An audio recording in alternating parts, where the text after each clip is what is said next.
A bill in Congress designed to expand health care access to veterans with certain disabilities not automatically covered appeared close to final approval, but Senate Republicans killed it.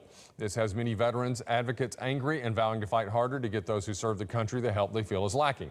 News 19 Samson Tamajani gives us a look at the potential impact here in the Tennessee Valley.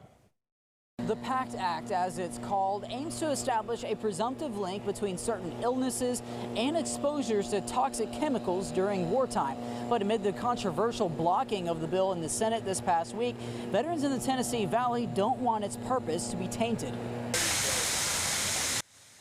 Taking care of those who took care of us is personal for Alan Looney. Each month, his Boy Scout troop dedicates hours of upkeep to Huntsville's Veterans Memorial. Kind of give it a little more of a shine than what the city would ordinarily have time to put into it. A disabled veteran himself, Looney wants action for those who've gone years without guaranteed Veterans Affairs health coverage despite suffering from diseases caused by burn pits. They went places where most people wouldn't want to go.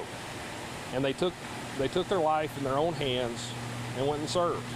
So doing what we can to help them is the duty of the country. Both Alabama Senators Tommy Tuberville and Richard Shelby voted no in June's first vote on the PACT Act, which easily passed with bipartisan support 84-14.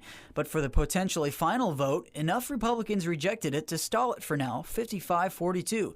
The reversal by 25 GOP senators frustrated Democratic colleagues. How does this happen? How do you change your mind right when you're about to make a law that's going to save lives? An official from Senator Shelby's office sent us back a statement justifying the no vote. Quote, Senator Shelby is a strong advocate for our nation's veterans and has been throughout his time in the Senate. However, he has serious concerns with this bill as it would reclassify hundreds of billions of dollars in current VA funding, allowing Democrats to significantly increase discretionary spending for unrelated liberal domestic programs, end quote. I'm a veteran of Desert Storm.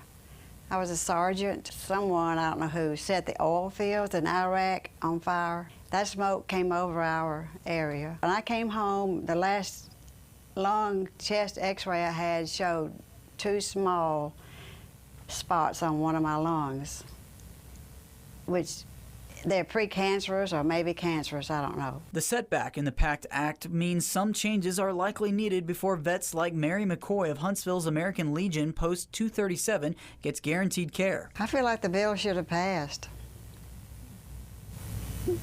That's just the way I feel.